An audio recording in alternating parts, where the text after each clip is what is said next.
ఒకవేళ ఈరోజు నీవు వృద్ధాప్యంలోకి వచ్చేసి నన్ను బాధపడుతున్నావా? ఎవ్వరూ నన్ను బలపరిచేవారు లేరని ఏడుస్తున్నావా? నన్ను నడిపించేవాళ్ళు ఎవరు లేరని వెసిలిగారని బాధపడుతున్నావా?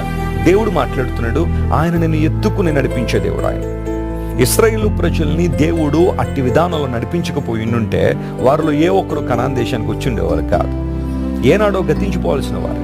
అరణ్య యాత్రలో దేవుడు వారికి కావలసిన ఆహారం, త్రాగడానికి నీళ్లు, శత్రు భయం నుండి దేవుడు వారిని విడిపించి అనేక మంది వారి మీదకి వచ్చినప్పుడు కూడా దేవుడు వారి పక్షా నుండి నిలబెట్టి నడిపించాడు. వారి అవిధేయతను బట్టి కొన్ని సందర్భాల్లో దేవునికి శిక్షణ వారు పొందుకున్నప్పటికీ దేవుడు మరలా జ్ఞాపకం చేసుకుని వారిని తన కృపా కనికరాలు కుమ్మరించి దేవుడు వారిని నడిపించాడు. ఆ స్థానం వరకు వారు రాగలిగారు. మోషే ఇదే విషయాన్ని ఎత్తి చూపిస్తున్నాడు. దేవుడు మిమ్మల్ని ఎత్తుకున్నాడు, ఒక తండ్రి తన కుమారుని ఎత్తుకున్నట్లుగా. తండ్రి తన కుమారులు అలా జాలిపడినట్లుగా యెహోవా తన యందు భయభక్తులు గల వారి అలా జాలిపడునని 103వ కీర్తనలో మనం తరచుగా